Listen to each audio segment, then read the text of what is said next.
जय हिंद साथियों। तो साथियों आज की क्लास में हम देखेंगे एबीएस का प्रैक्टिस सेट नंबर 8, जिसमें हम देखेंगे 30 बहुत ही महत्वपूर्ण प्रश्न। तो सभी साथी अंत तक हमारे साथ बने रहें और जिन साथियों को इन क्वेश्चंस की पीडीएफ चाहिए वो हमारा टेलीग्राम चैनल ज्वाइन कर लें, उसका लिंक आपको नीचे डिस्क्रिप्शन में मिल जाएगा। और जो भी साथी चैनल पर नए आए हैं वो सभी साथी चैनल को सब्सक्राइब जरूर कर लें और इस वीडियो को लाइक जरूर करें। तो साथियों शुरू करेंगे आज की क्लास और देखेंगे अपना पहला प्रश्न। तो हमारे आज के प्रैक्टिस सेट का पहला प्रश्न है, किस राष्ट्रीय उद्यान को पूर्व में यानी कि पहले हैली राष्ट्रीय उद्यान के नाम से जाना जाता था? ऑप्शन देखेंगे, राजाजी राष्ट्रीय उद्यान को, जिम कॉर्बेट राष्ट्रीय उद्यान को, दुधवा राष्ट्रीय उद्यान को, या फिर उपरोक्त में से कोई नहीं। तो क्वेश्चन नंबर 1 का सही आंसर क्या होगा? तो साथियों इसका सही आंसर हो जाएगा ऑप्शन नंबर 2, जिम कॉर्बेट राष्ट्रीय उद्यान को पहले हैली राष्ट्रीय उद्यान के रूप में जाना जाता था। ऑप्शन नंबर 2 इस प्रश्न के लिए सही आंसर हो जाएगा। साथियों हैली राष्ट्रीय उद्यान की स्थापना सन 1935 को हुई थी, लेकिन 1957 में इसका नाम हैली राष्ट्रीय उद्यान से बदलकर जिम कॉर्बेट राष्ट्रीय उद्यान कर दिया गया था। चलिए अगला प्रश्न देखेंगे, प्रश्न नंबर 2 ये रहा आपकी स्क्रीन पर। क्वाशरकोर नामक रोग किसकी कमी से होता है? प्रोटीन की कमी से, कार्बोहाइड्रेट की कमी से, विटामिन की कमी से, या फिर आयोडीन की कमी से? तो क्वेश्चन नंबर 2 का सही आंसर होगा साथियों ऑप्शन नंबर 1, प्रोटीन की कमी से क्वाशरकोर नामक रोग हो जाता है। ऑप्शन नंबर 1 इस प्रश्न के लिए सही आंसर हो जाएगा। चलिए अगला प्रश्न देखेंगे, प्रश्न नंबर 3, रिएक्टर पैमाने से किसकी तीव्रता नापी जाती है? भूकंप की, ज्वालामुखी की, सुनामी की, या फिर चक्रवात की? तो साथियों रिएक्टर पैमाने से तीव्रता मापी जाती है भूकंप की। ऑप्शन नंबर 1 इस प्रश्न के लिए सही आंसर हो जाएगा। और रिएक्टर पैमाना जिस यंत्र में लगा होता है उसका नाम होता है सीस्मोग्राफ। सीस्मोग्राफ में रिएक्टर पैमाना लगा होता है जो भूकंप की तीव्रता को मापता है। चलिए अगला प्रश्न देखेंगे, प्रश्न नंबर 4, वन्य प्राणी सप्ताह प्रति वर्ष मनाया जाता है? अगस्त के प्रथम सप्ताह में, नवंबर के प्रथम सप्ताह में, अक्टूबर के प्रथम सप्ताह में, या फिर जुलाई के प्रथम सप्ताह में? तो वन्य प्राणी सप्ताह कब मनाया जाता है? क्वेश्चन नंबर 4 का सही आंसर क्या होगा?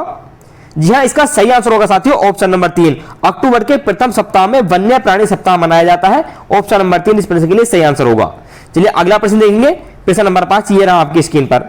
प्रकाश संश्लेषण की क्रिया में हरे पौधों द्वारा बाहर निकलने वाली गैस कौन सी है? बहुत ही आसान क्वेश्चन हो जाता है। नाइट्रोजन, कार्बन डाइऑक्साइड, ऑक्सीजन, या फिर उपरोक्त में से कोई नहीं? तो साथियों पेड़ पौधे प्रकाश संश्लेषण की क्रिया में ऑक्सीजन गैस को बाहर निकालते हैं और कार्बन डाइऑक्साइड गैस को ग्रहण करते हैं। तो ऑप्शन नंबर 3 इस प्रश्न के लिए बिल्कुल सही आंसर होगा।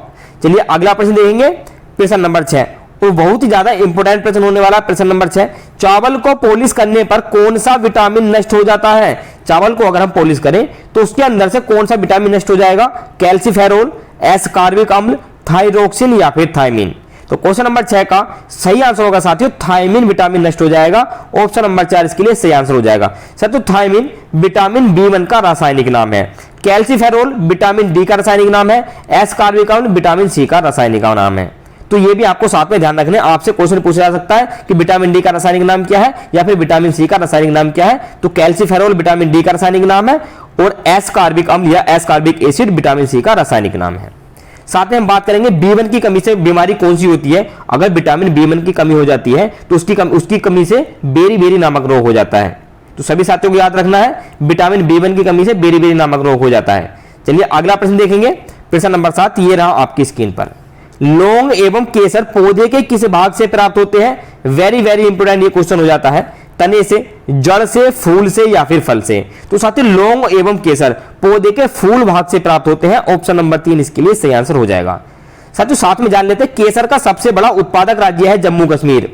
जम्मू कश्मीर केसर का सबसे बड़ा उत्पादक राज्य है। अगर लौंग की बात करें तो केरल लौंग का सबसे बड़ा उत्पादक राज्य है। तो यह भी आपको साथ में याद रखना है।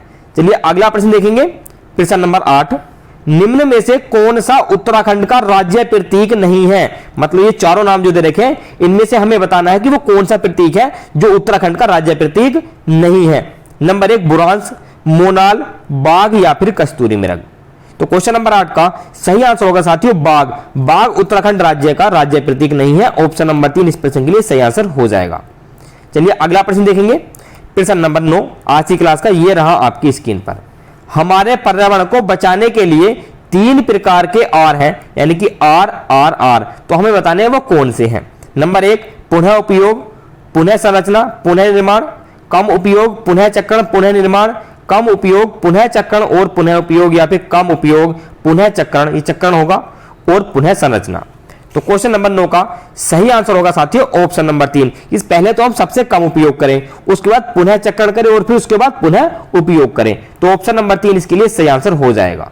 चलिए अगला प्रश्न देखेंगे, प्रश्न नंबर 10 ये रहा आपकी स्क्रीन पर।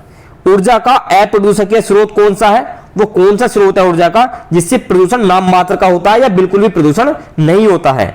सौर ऊर्जा, नाभिकीय ऊर्जा, पेट्रोल, डीजल। तो क्वेश्चन नंबर 10 का सही आंसर होगा साथियों सौर ऊर्जा। सौर ऊर्जा से बिल्कुल भी प्रदूषण नहीं होता, यह ऊर्जा का अप्रदूषकीय स्रोत है। ऑप्शन नंबर 1 इसके लिए सही आंसर हो जाएगा। प्रश्न नंबर 11 देखेंगे, पृथ्वी का ऊष्मायन का अर्थ है समुद्र में ज्वार भाटा आना, ग्रीन हाउस गैसों द्वारा पृथ्वी के तापमान में वृद्धि, घने जंगलों से वायुमंडल में गैस उत्सर्जन या फिर पवन ऊर्जा के कारण पृथ्वी के ताप में वृद्धि होना। तो पृथ्वी का ऊष्मायन का क्या अर्थ है? क्वेश्चन नंबर 11 का सही आंसर क्या होगा?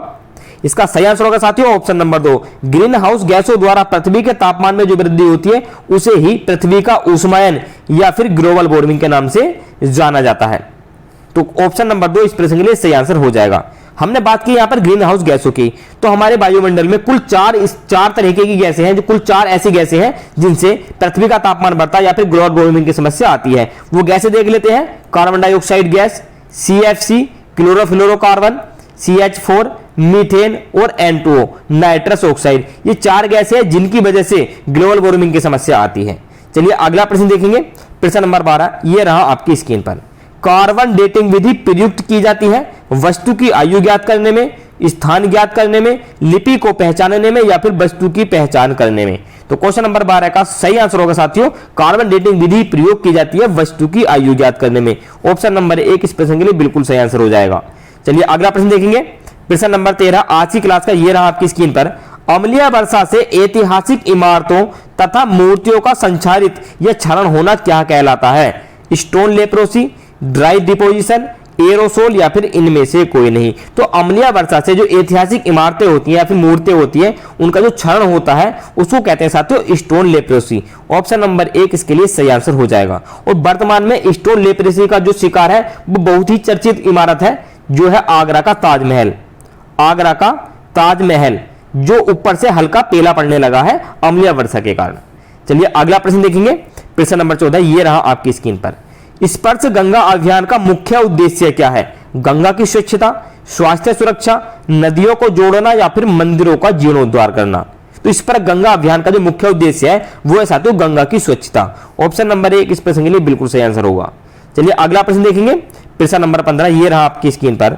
मिनीमाटा रोग प्रदूषण जनित रोग है जो किसका परिणाम है, किसकी वजह से होता है? नंबर 1 देखेंगे वायुमंडल में आर्सेनिक जमा होने के कारण, समुद्र में बिखरे तेल के कारण, औद्योगिक पारा अपशिष्ट को पानी में छोड़ने के कारण या फिर मनुष्य के कार्बनिक अपशिष्ट को पीने के पानी में छोड़ने के कारण। तो साथियों जो मिनीमाटा रोग होता है ये होता है पारा से। अगर हम औद्योगिक पारा को अपशिष्ट को पानी में छोड़ें अगर उस पानी का उपयोग मनुष्य पीने के रूप में करें तो उसे मिनीमाटा रोग हो सकता है। तो ऑप्शन नंबर 3 इस प्रश्न के लिए सही आंसर हो जाएगा औद्योगिक पारा अपशिष्ट को पानी में छोड़ने का। चलिए अगला प्रश्न देखेंगे, प्रश्न नंबर 16 ये रहा आपकी स्क्रीन पर। अंतरराष्ट्रीय स्तर पर वन्य जीवों की सुरक्षा हेतु संस्था कौन सी है?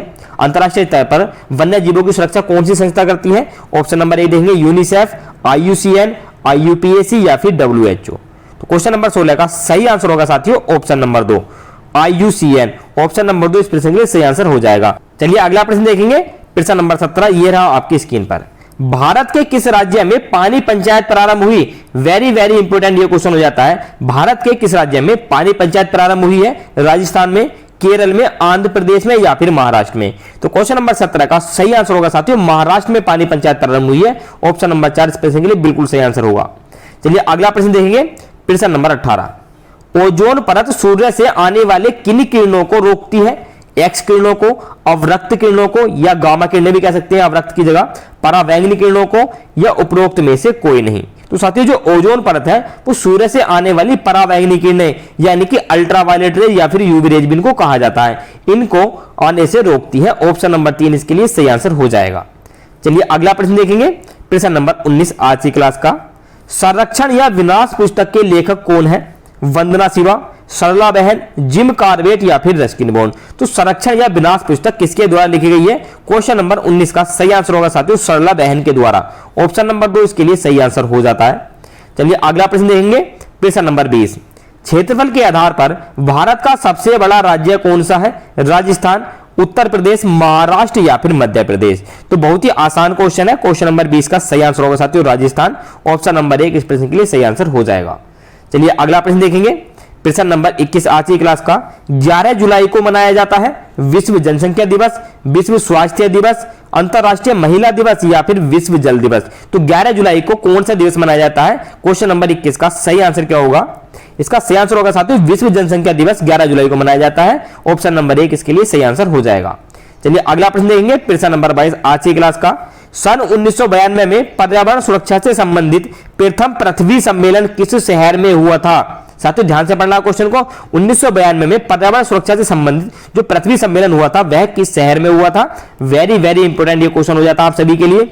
Rio de Janeiro, Copenhagen, Washington या फिर स्टॉकहोम। तो क्वेश्चन नंबर 22 का सही आंसर होगा साथियों Rio de Janeiro. Option number 1 इसके लिए सही आंसर हो जाएगा। चलिए अगला प्रश्न देखेंगे। प्रश्न नंबर 23 आज की क्लास का ये रहा आपकी स्क्रीन पर। भूमिगत जल स्तर को उसके प्राकृतिक स्तर पर पुनः लाने के लिए निम्न में से कौन सा उपाय सर्वथा उचित होगा? धान और गन्ने के उगाने का क्षेत्रफल बढ़ाया जाना चाहिए कि भाई धान और गन्ने की फसल ज्यादा करें, या पारंपरिक फसलों को उगाया जाए, या पाताल तोड़ कुओं को अधिक निर्माण किया जाए, या औद्योगिकीकरण को बढ़ावा दिया जाए। तो क्वेश्चन नंबर 23 का सही आंसर होगा साथियों ऑप्शन नंबर 3 पाताल तोड़ कुओं का अधिक निर्माण किया जाना चाहिए। ऑप्शन नंबर 3 इसके लिए सही आंसर हो जाएगा। चलिए अगला प्रश्न देखेंगे। प्रश्न नंबर 24 ये रहा आपकी स्क्रीन पर। यदि एक मेंढक एक टिड्डे को खाता है तो ऊर्जा का स्थानांतरण होगा किससे किसमें होगा? उत्पादक से प्राथमिक उपभोक्ता को, उत्पादक से अपघटक को, प्राथमिक उपभोक्ता से द्वितीयक उपभोक्ता को, द्वितीयक उपभोक्ता से प्राथमिक उपभोक्ता को। तो पहले समझ लेते हैं खाद्य श्रृंखला से संबंधित क्वेश्चन है। पहले खाद्य श्रृंखला को समझ लेते हैं।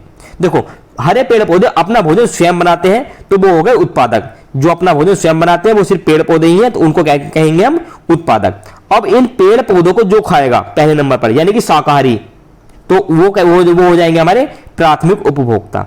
ठीक है। अब प्राथमिक उपभोक्ता को जो खाएगा वो हो जाएगा द्वितीयक उपभोक्ता।